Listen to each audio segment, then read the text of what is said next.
Bem, pessoal, eu vou comentar algumas questões que foram um pouco mais, assim, críticas na prova 1 de ED, para você ter uma ideia do que você pode ter errado, né? Eventualmente você pode ter ficado com dúvida em alguma coisa e como a gente não está podendo fazer encontros, né, presenciais para discutir isso aí, o caminho que eu encontrei foi fazer vídeos aí para comentar algumas questões, tá certo? Eventualmente você pode ter ficado também para fazer a reavar, né? E o conhecimento aqui pode te ajudar também em alguma revisão aí para reavaliação, tá certo? Bom, eram vários tipos de prova, vários mesmo, então tinha bastante tipo de prova. Não sei se tinha 8 ou 10 tipos de prova diferentes, né? Eu pesquei algumas questões aí, eventualmente pode não ter caído na sua prova, mas caiu na prova de alguém, tá certo? Bom, a primeira questão aqui que eu escolhi era a questão 1 de algumas provas, né? E você tinha do lado esquerdo aqui definições em linguagem C, certo? Conforme o caso está definindo um tipo, né? E variáveis daquele tipo. E do lado direito aqui você tinha afirmações, né? Sobre tipos de dados construídos, né? E a ideia era você colocar A, B, C, D ou E em cada uma das opções aqui, tá certo? Então já começou errado alguns, por quê? Porque escolheram 4 para colocar e deixaram 2 em branco. Não, né? Cada buraquinho é alguma coisa. É lógico, então vai ter tipos aqui que vão aparecer repetido aqui e outros que vão aparecer uma vez só, mas qual que é o problema? Certo? Então já teve gente que de saída já queimou a largada, já deixou em branco 2. Não. Será que não percebeu que aquele que está deixando em branco era uma afirmação sobre algum daqueles tipos lá? Então, ó, vamos pegar aqui, ó, arranjo heterogêneo, ou seja, que tem componentes estruturalmente distintos, né? Possui membros referenciados por seus nomes, né? Bom, então já deu um spoiler aqui, né? Quem é que estrutura de dados que tem membros em C, né? É struct, ok, ó. Então, ó, é o A aqui, ó, né? Tá certo? A. Então aqui seria A. Arranjo homogêneo possui elementos referenciados por índices. Quem que tem elemento, quem que tem índice em C? Um array, né? Então, ó, é o D. Essa estrutura é particularmente útil para melhorar a legibilidade.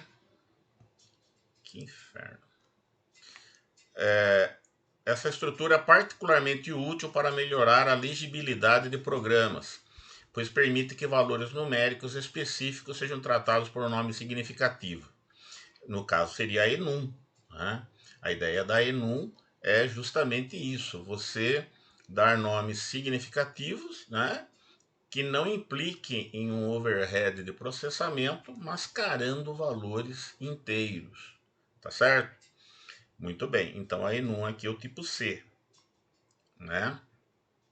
Não pode ser passado como parâmetro por valor para uma função, apenas por referência. Em C, quem que é isso? É o D, é o array, né? Internamente, a variável desse tipo é capaz de armazenar apenas um dado do tipo int. É enum de novo, ok? Ó, enum aqui, ó. Isso aqui seria um 0, aqui seria 1, 2, 3, 4, 5, 6, 7.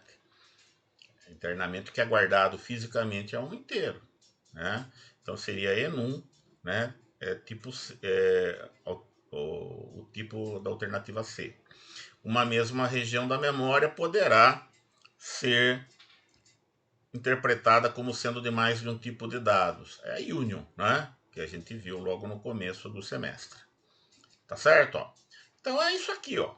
Então repare que no caso, ó, o array apareceu duas vezes e a enum apareceu duas vezes, mas está tudo certo. Não era para deixar em branco. Ok? Muito bem. Essa outra aqui, né, foi motivo também de muita gente errar de bobeira. Não sei se é bem bobeira, mas é um erro que eu considero imperdoável, tá? Tem aluno que fala que é pegadinha e não é, tá certo? E eu já tive gente também que insistiu, né? Que, que insistiu que não tem nada a ver. O que é mais aterrorizador ainda, ó. A rotina que faz a pesquisa de um valor de inteiros está corretamente codificada da seguinte forma, ó. Eu tenho um vetor com 100 elementos. Cada elemento, ou chamei o vetor de vetor, né, um nome bem, né, criativo, e cada elemento do vetor é um dado do tipo struct reg pessoa, ou seja, ele tem um membro código, que é um inteiro, e um membro nome, que é uma string. Né? Então você imagina um vetor com 100 elementos, né? 100 linhas, vai, imagine assim, e em cada linha tem código e nome, código e nome, código e nome. Aí aqui declara variáveis, tal, recebeu um código, né, um inteiro lá. E aí, ó, o looping faz, ó, o contador começa em 0, quando o contador for menor que 100, né, porque se começa em 0, o índice do último elemento é 99. Até o 99 tem coisa. Passou dali já não é mais o vetor, né? E o código for diferente, ou o código informado, né, o vcode aqui, for diferente do código desse elemento do vetor onde eu estou. Então ele vai andando enquanto for diferente. Então repare, ó, enquanto o contador não estourar e o código do elemento da vez for diferente do que eu quero. Então repare, ele vai sair quando ou essa primeira parte for falsa, porque daí o end vai dar falso, ou a segunda parte for falsa.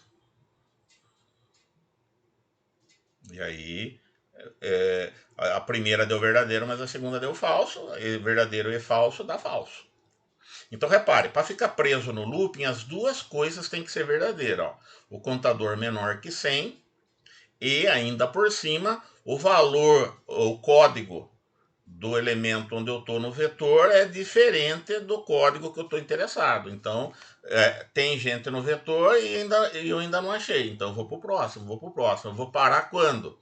Quando estourar o número de elementos o contador, porque daí acabou o vetor, ou porque isso aqui deixou de ser verdadeiro, ou seja, o vcode não é mais diferente do código da vez. Então, daí é porque ele é igual, é porque eu achei, né? Muito bem, então isso aqui vai funcionar. E aí, se o contador for menor que 100, é porque eu saí pela segunda parte. Então quer dizer que eu encontrei. Tá certo? Aí eu ponho aqui, ó, explique o erro que poderia ocorrer na execução do programa se mudássemos a linha 61, que é o for, para. E aí repare, ó, a instrução é praticamente a mesma, só que eu inverti as duas condições. Eu estou testando primeiro se o vcode é diferente e depois testando se o contador estourou. Né? Aí eu falo, explique o erro. E aí o que acontece? Muita gente falou, não vai ter erro. Vai. Pode acontecer um erro. Por quê? Porque o cara não está pensando muito no que acontece. Imagine quando que ocorreria um erro. Imagine que você está falando de um código que não existe no vetor. Vamos imaginar. Um código que não tem no vetor. Seu vetor está preenchido lá, tem 100 elementos lá, cada um com seus dados, e o usuário na linha 60 ele informa um código e esse código não tem lá no vetor. O que vai acontecer? Você vai testar o primeiro elemento, o segundo elemento. A hora que você chegar no penúltimo, o seu contador está valendo 98, né? E aí você testou lá e não é. Soma 1 no contador, porque o incremento é automático, tanto aqui quanto aqui. O C, né, tem um alto incremento ali, a variável C. Aí, o que acontece? Ele vai para 99. E aí, imagine, ele vem aqui, ó, 99 é menor do que 100? É.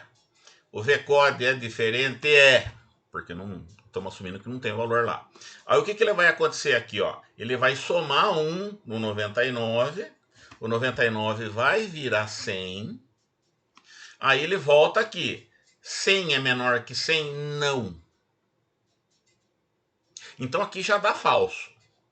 Como é um AND aqui, ó, ele nem precisa testar a segunda parte. Por quê? Porque a segunda parte, não importa o valor dela. Com o que eu já sei da primeira condição,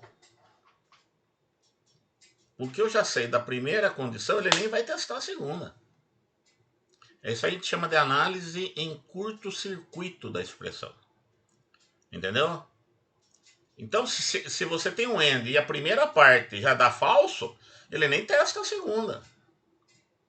Da mesma forma que se você tivesse um OR e a primeira parte deu verdadeira, ele nem precisa testar a segunda, porque é OR, a primeira já deu verdadeiro, a expressão já é verdadeira, não importa se a segunda é verdadeira ou falsa.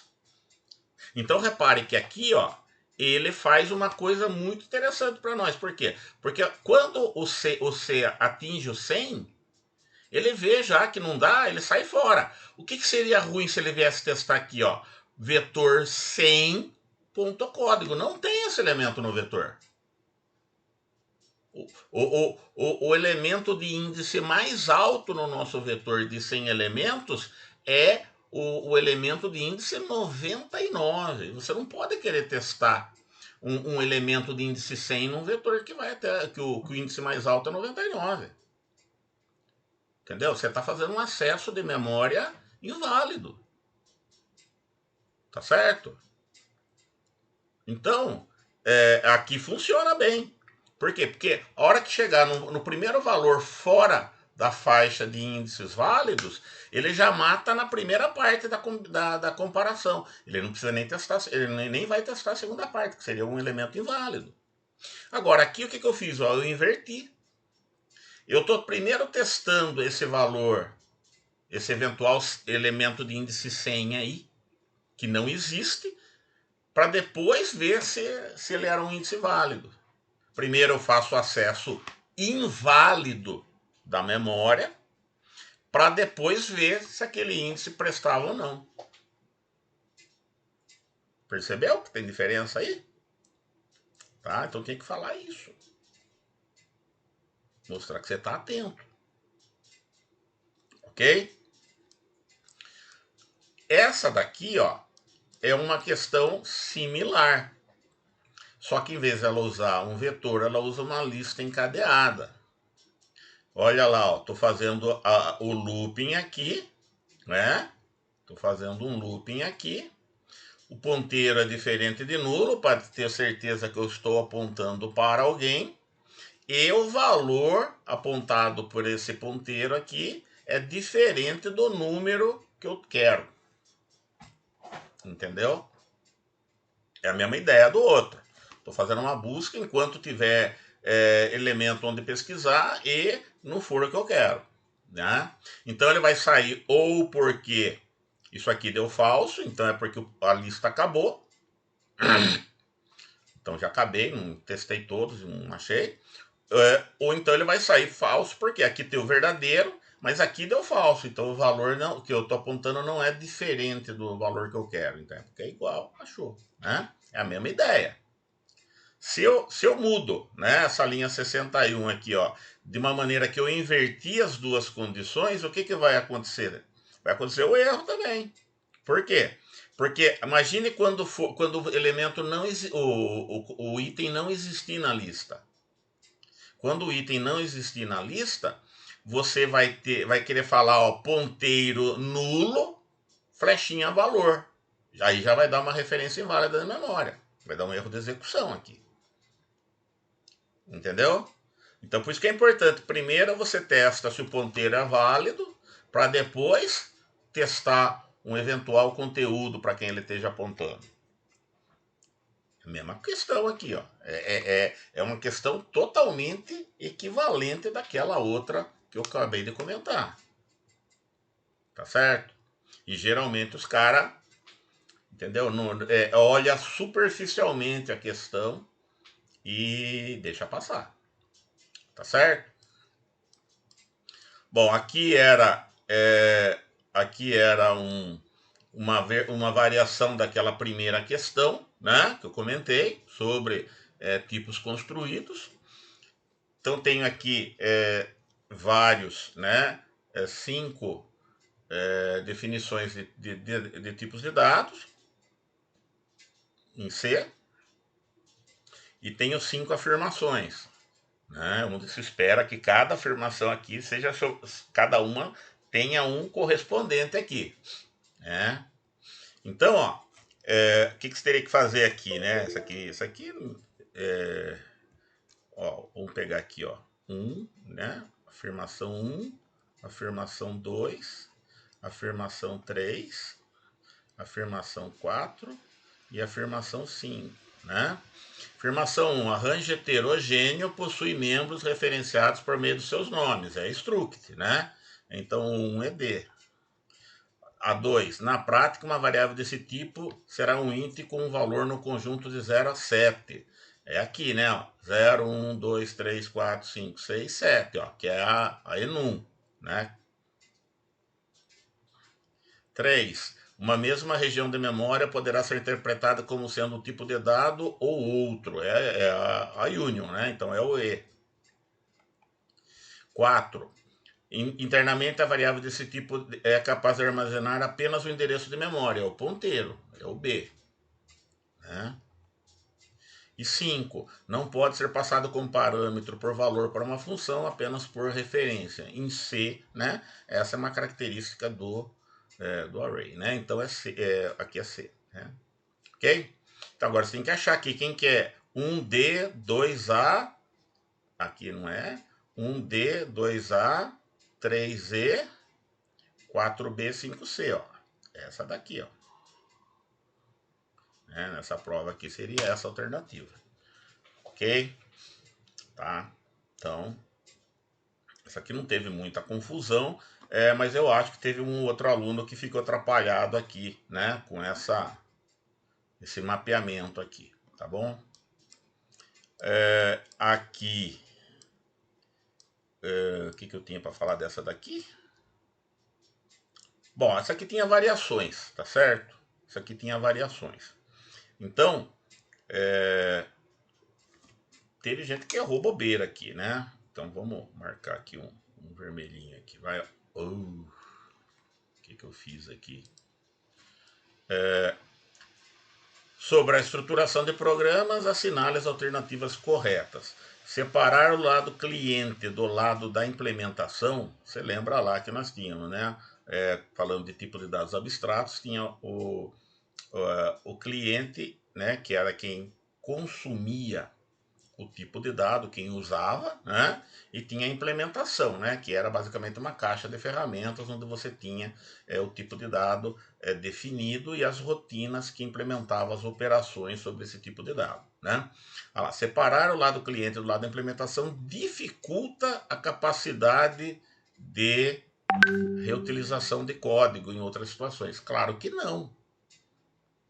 A ideia de você usar tipo de dado abstrato, entre outras coisas, né, é que ela acaba facilitando a reutilização. Você tem um tipo de dado que aquela implementação ela pode ser usada em várias situações onde aquela estrutura é necessária. Você tem um tipo de dado bem definido, robusto, para, por exemplo, para lista, né, para fila.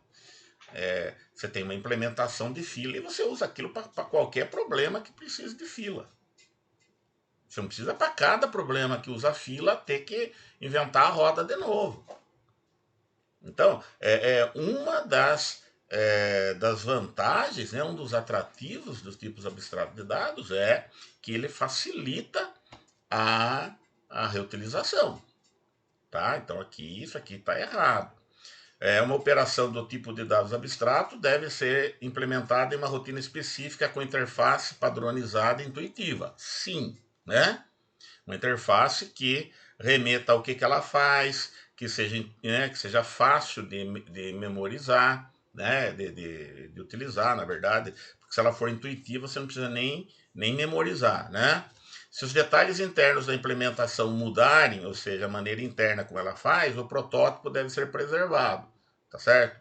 A ideia da caixa preta, né? Tanto quanto possível, porque dependendo da mudança, de repente você precisa mudar parâmetro, alguma coisa assim, né? Daí já não dá, aí não tem jeito, né? Mas preservar tanto quanto possível. Então isso aqui é verdadeiro. Então, ó, aqui é falso, né?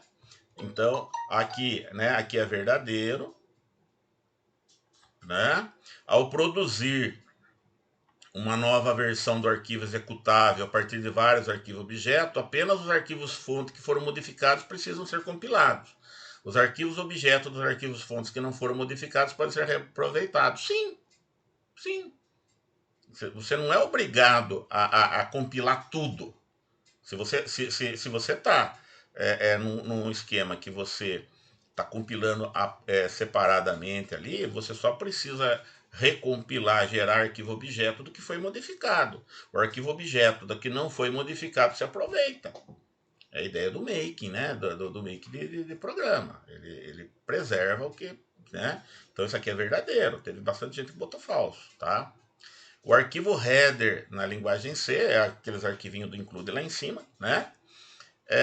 Permite simplificar que um arquivo fonte tenha acesso a recursos disponíveis em outros arquivos fonte.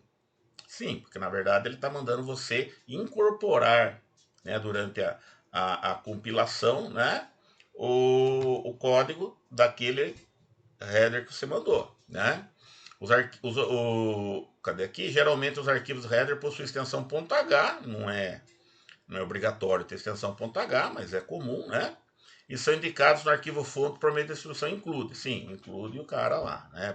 Poder ser entre delimitadores assim ou aspas duplas, né? Vai depender lá de onde está o arquivo, tá? Então aqui é verdadeiro também, ó. Na definição das rotinas que implementarão as funcionalidades das operações do tipo abstrato, os conceitos de coesão e complemento podem ser ignorados. Não, né? Você vai, não pode ser ignorado, apesar de você de repente não trabalhar diretamente com o conceito de coesão e acoplamento, né? Mas você viu, né?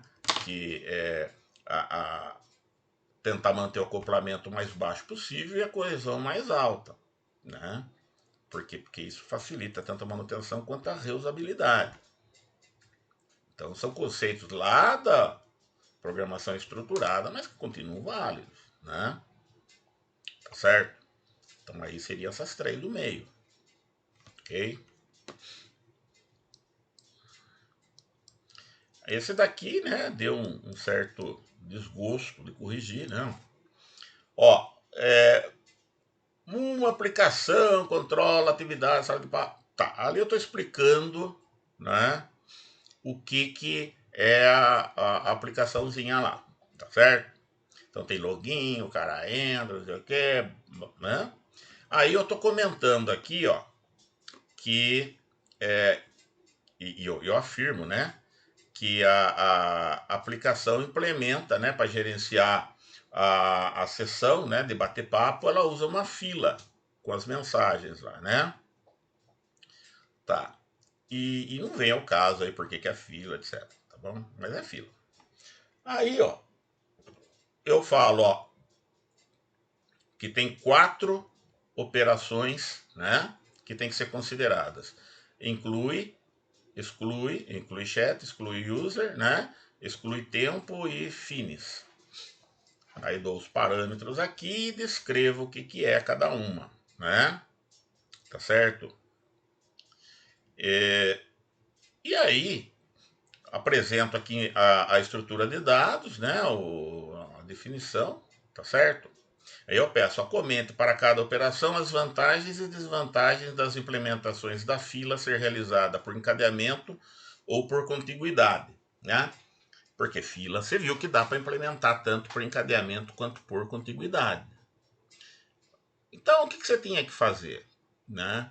Você tinha que levar em conta, ó, principalmente, quais operações são executadas com mais frequência e quais são executadas com menos frequência. Você tinha que levar em conta essa informação que eu estou dando no enunciado. Entendeu? Por quê? Porque de repente, né, você vai fazer exclusão no meio, né, de uma lista por contiguidade, né? A implementação clássica vai ser trabalhosa, ela vai envolver muito trabalho de puxar os caras que tá para baixo, uma posição para cima, entendeu? Então, nesse caso, talvez a implementação por encadeamento seja mais interessante, ou seja, levar em conta essa informação sobre a frequência de uso de a frequência de uso prevista, né, de determinadas operações, para você julgar, isso aqui seria importante, aqui não seria, aqui tanto faz, entendeu? E teve muita gente que botou uns negócios nada a ver lá. Aí realmente fica complicado. Você tinha que considerar a frequência com que as operações vão ser utilizadas, entendeu? Você divagava a respeito da conveniência, levando em conta isso, de repente cogitando alguma variação na implementação, entendeu? E assim por diante, mostrar que você está enxergando, né, o contexto ali, tá? Então teve bastante gente que errou isso aí de bobeira. E essa daqui, que é a última que eu vou comentar, ó, é, não acredito que eu estou falando isso, né? Ó. Mas, ó, considere o programa corretamente codificado em C e apresentado a seguir, né? Supondo que no scanf da linha 4, né, seja formado o último dígito do seu RA que é maior do que 2, ou seja, 3, 4, 5, 6, tem que olhar lá no seu RA, né? O primeiro, você olha do fim para o começo, né? O primeiro cara que é maior do que 2, né? Que é no mínimo 3, então. E aí, então você imagina que esse valor foi digitado aqui, e aí teria que fazer um teste de mesa aqui, usando essa lógica, né? E indique o que será impresso na instrução da linha 15. Ó. Na linha 15 tem esse printf aqui, ó. Né? Cara, o que será impresso? O que será impresso é existem não sei quantos termos. E aí, conforme o RA do cara, aqui seria o número 4, aqui seria o número 2, ó. Mas não é só 4. O printf aqui não vai escrever só 4. Ele vai escrever existem 4 termos. Existem 19 termos. Entendeu? Tinha que pôr a frase inteira. Por quê? Porque eu não estou perguntando qual o número. Eu estou perguntando o que o printf da linha 15 vai escrever. Ele vai escrever existem não sei quantos termos. Tá? Muita gente errou de bobeira, aí só botou o número. Tem que ser preciso, né? Tem que ter esse tipo de atenção. Tá bom? Tá? Então essas foram as questões que deu mais assunto, assim, tá certo? Que eu vi gente errando, né? Alguns de bobeira, outros porque realmente não pescou o ponto crítico aí da questão, tá certo? Espero que tenha sido útil, né? E é isso aí, ok? Um abraço.